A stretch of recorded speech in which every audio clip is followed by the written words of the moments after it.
Hi there, welcome you to the Target 2025 board examination class 12 English grammar.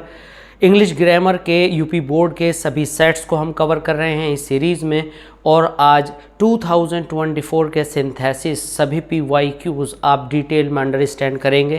तो इन सारे questions को जब आप सॉल्व करें तो पेन और पेपर लेकर के बैठिएगा, और ये होगी आपकी smart class. This is Rahman and I welcome you to और ऐसी classes of English language, and we are here to make you confident that you are going to be a successful candidate in class 12th examination of this year.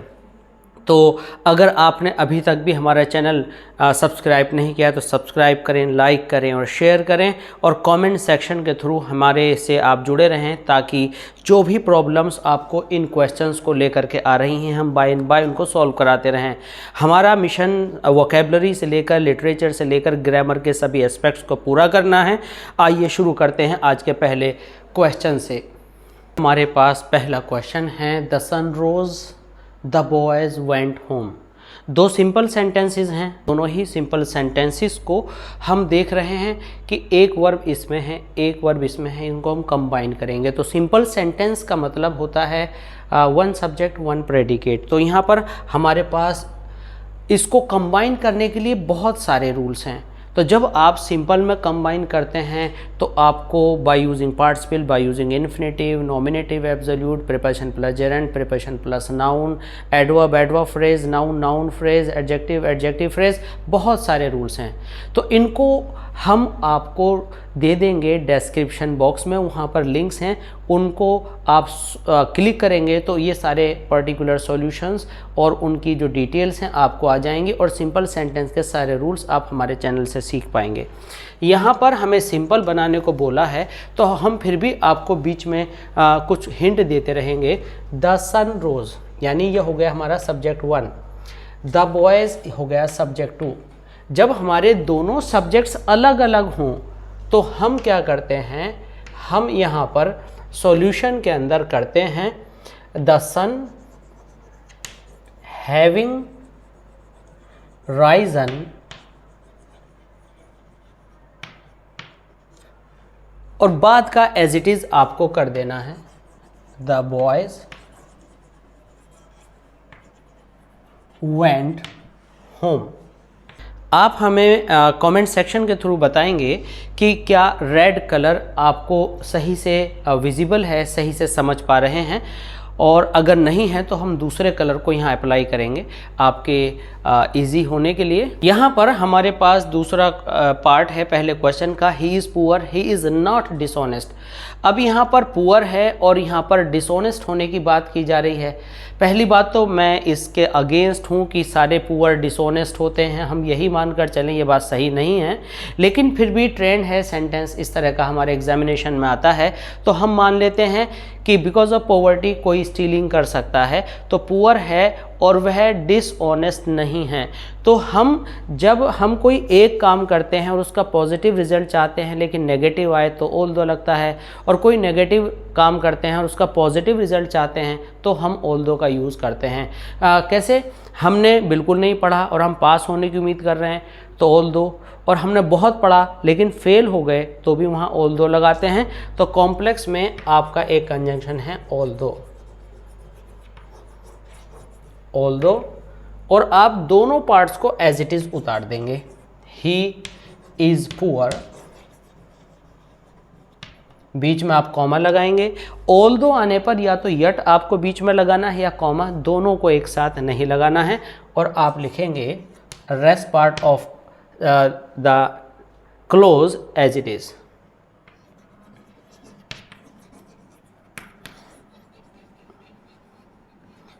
Is not dishonest.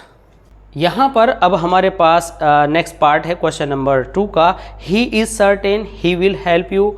तो हमें बनाना है यहाँ पर complex, तो दोनों को हम combine करेंगे कॉम्प्लेक्स सेंटेंस में। तो यहाँ पर कॉम्प्लेक्स सेंटेंस में की आता है। तो कॉम्प्लेक्स सेंटेंस हमारे 3 टाइप्स के होते हैं, एक की वाले यानी नाउन क्लोज, एक एडवर्ब क्लोज, और एक होता है एडजेक्टिव क्लोज। एडवर्ब क्लोज के बहुत सारे पार्ट्स हैं जिसमें एक पर्टिकुलर आपका कंडीशनल सेंटेंस भी है जो अपने आप में एक वाइड रेंज क्लोज है। तो यहाँ पर हम देखेंगे ही इज़ सर्टेन, तो हम यहाँ लिखेंगे it is certain, it is certain that, और ये वाला पार्ट आपका पूरा उतर जाएगा ही will help you. Board examination में न जाने क्यों ये जो है सिंपल सेंटेंस बना करके दे रखे हैं और इनको ट्रांसफॉर्म कराने को बोला है। हालांकि ये क्वेश्चन जो है ट्रांसफॉर्मेशन में होना चाहिए, लेकिन चूंकि इस सीरीज़ के अंदर ये एक पर्टिकुलर सेट के अंदर है तो हमने उसको 2 पार्ट्स में ब्रेक कर लिया है ताकि आप इसको अच्छे से समझ सकें। अब चलते हैं हम क्वेश्चन नंबर 3 की तरफ। यहाँ पर हमारे पास क्वेश्चन नंबर 3 का ए पार्ट है, Mrs Geeta sold her big house, she got 20 lakh for it. अब इसको सिंपल बनाने में जब भी हम सिंपल करते हैं, 2 या 2 से ज़्यादा सेंटेंसेस को कंबाइन करते हैं, तो उसमें केवल एक वर्ब हमें बचानी होती है और हमारे पास वर्ब 1 है सोल्ड और दूसरी वर्ब है गॉट। तो दोनों में से हमें कोई एक वर्ब बचानी है। तो आप अपनी डायरी में, नोटबुक में ये बात नोट कर लें कि जब भी आप कुछ पैसा देते हैं और कुछ सामान ख़रीदते हैं, वो सामान हो, मकान हो, प्रॉपर्टी हो, व्हाटएवर, तो वहाँ पर आप क्या करते हैं कि फॉर का यूज़ करते हैं। पैसा दिया, माल लिया, तो फॉर इतना रुपीज़, ओके, वो सच एंड सच अमाउंट। तो आप यहाँ पर लिखेंगे Mrs Gita sold her big house, short house, ये तो केवल वर्ड्स बढ़ाने के लिए हैं, इस पर आपको ध्यान नहीं देना है, जैसा है वैसा ही आप कॉपी कर लें और सीधा इसके बाद आप लिखेंगे 420, जो भी रकम आपको दी गई है, लाख रुपीस।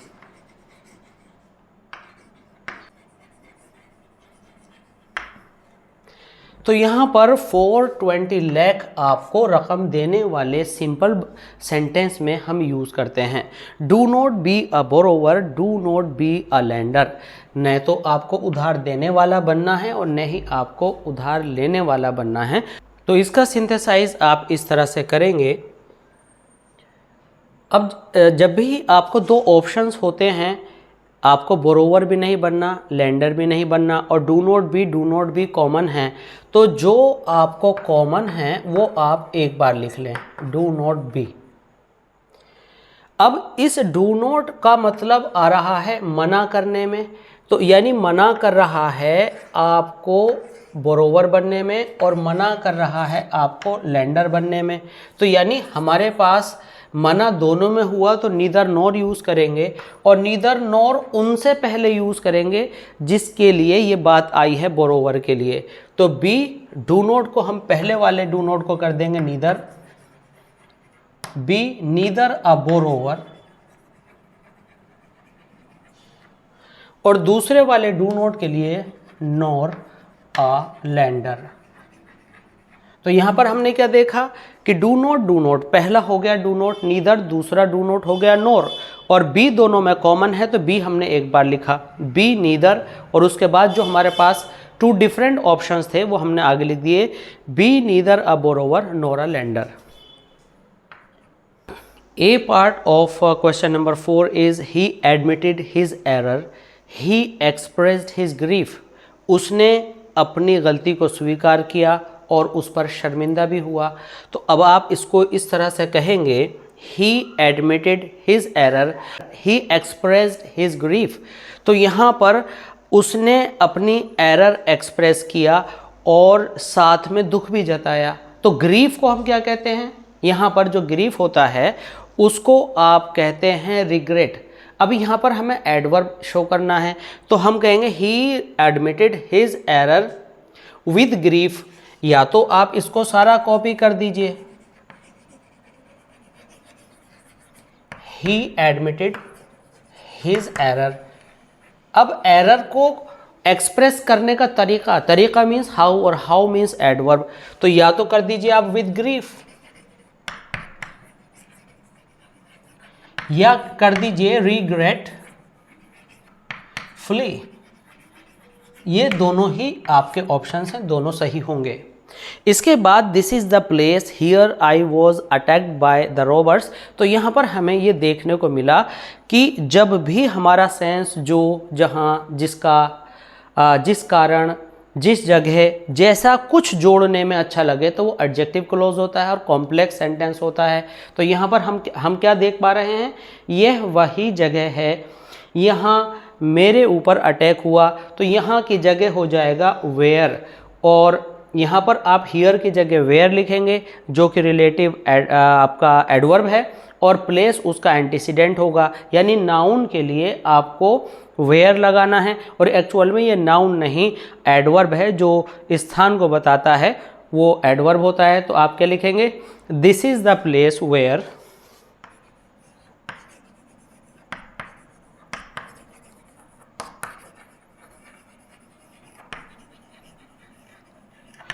आई वॉज से लेकर आप आगे तक सारा कॉपी कर देंगे, आपका हेयर अट जाएगा और यहाँ से फुल स्टॉप हम हटा देंगे, और इस तरह से आपका ये बेहतरीन कॉम्प्लेक्स सेंटेंस का स्ट्रक्चर आपके सामने आता है।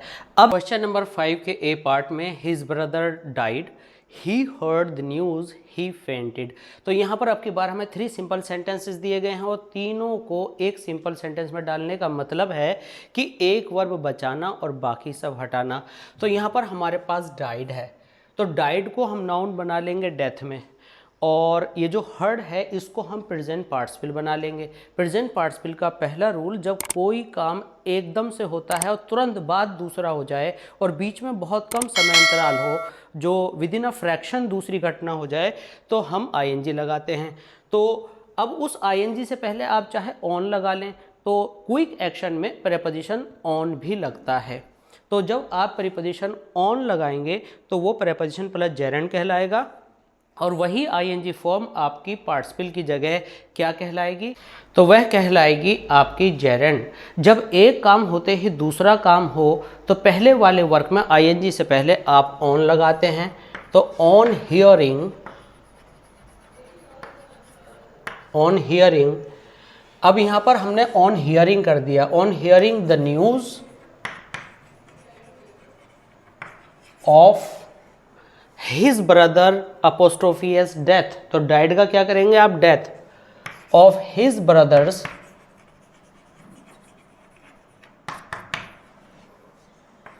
डेथ।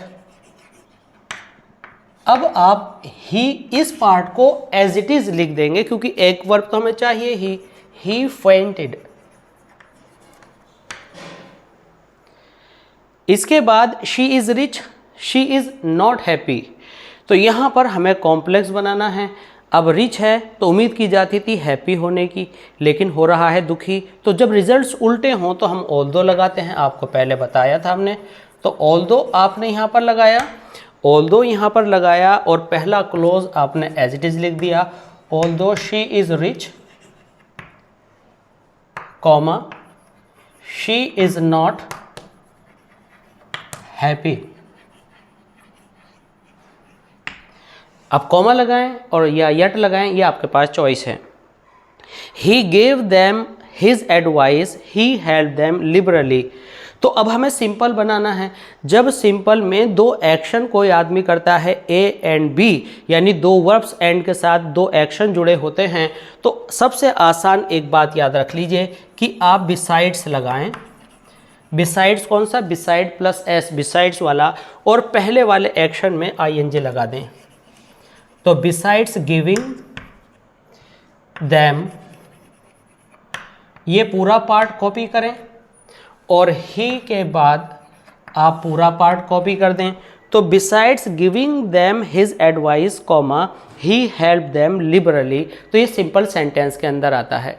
यहाँ पर हमारे पास कुछ दूसरे और क्वेश्चंस हैं। तो इस PYQ के अंदर हम देखेंगे कि I am certain of giving you satisfaction. तो देखने के बाद पता चला यहाँ तो 2 सेंटेंसेस है ही नहीं, यहाँ तो एक सेंटेंस दिया है और उसको हमें ट्रांसफॉर्म कराया है कॉम्प्लेक्स में। तो यहाँ पर इस पूरे सेट में ये एक ट्रांसफॉर्मेशन का क्वेश्चन डाला हुआ है बोर्ड में, और वैसे ही हम आपको यहाँ पर टीच कर रहे हैं। अब दिया है तो इसको ट्रांसफॉर्म भी कर देते हैं। तो आई एम सर्टेन ऑफ, तो ये जो आई एम सर्टेन ऑफ है, तो इसे की में बदल दीजिए। की के अंदर आने वाली नाउन क्लॉज होती है। नाउन क्लॉज का लिंक हम आपको डिस्क्रिप्शन बॉक्स में देंगे, वहाँ से लिंक को क्लिक करके आप सीख सकते हैं। तो यहाँ पर आप इसको इस तरह से देखेंगे, आई एम सर्टेन अब यहाँ से आपने तोड़ा of giving preposition plus gerund है, सिंपल का रूल, यहाँ पर दैट लगाइए, दैट। अब ऑफ गिविंग आगे देने की बात है तो आप कहेंगे I shall give you satisfaction.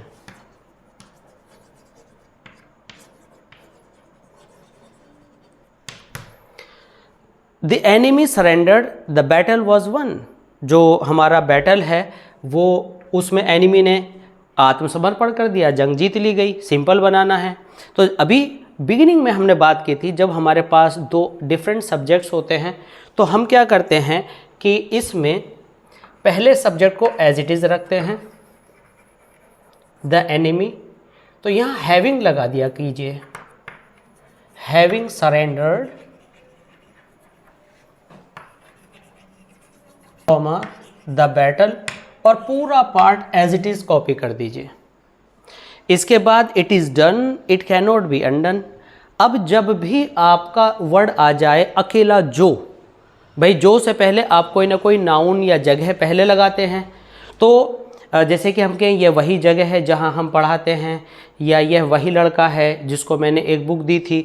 तो जब लड़का और जो दोनों वर्ड साथ आएँ तो वह आपका जो बॉय है वो एंटीसीडेंट, और जो आपने हु या दैट लगाया है वो आपका रिलेटिव प्रोनाउन बनता है। लेकिन कभी कभी एक वॉट अकेला आता है, और वॉट माने जिस समय मीनिंग जो रखे तो उसका एंटीसीडेंट मतलब पहले आने वाला नाउन या प्रोनाउन आप नहीं लगाते।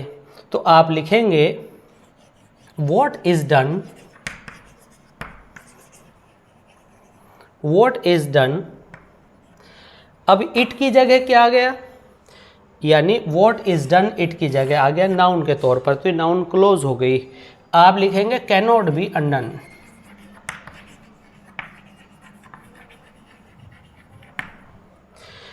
तो इस तरह से आपका आज का सेट 2024 सिंथेसिस ऑल PYQ सभी सेट्स के यहाँ पर आज मुकम्मल हुए, पूरे हुए।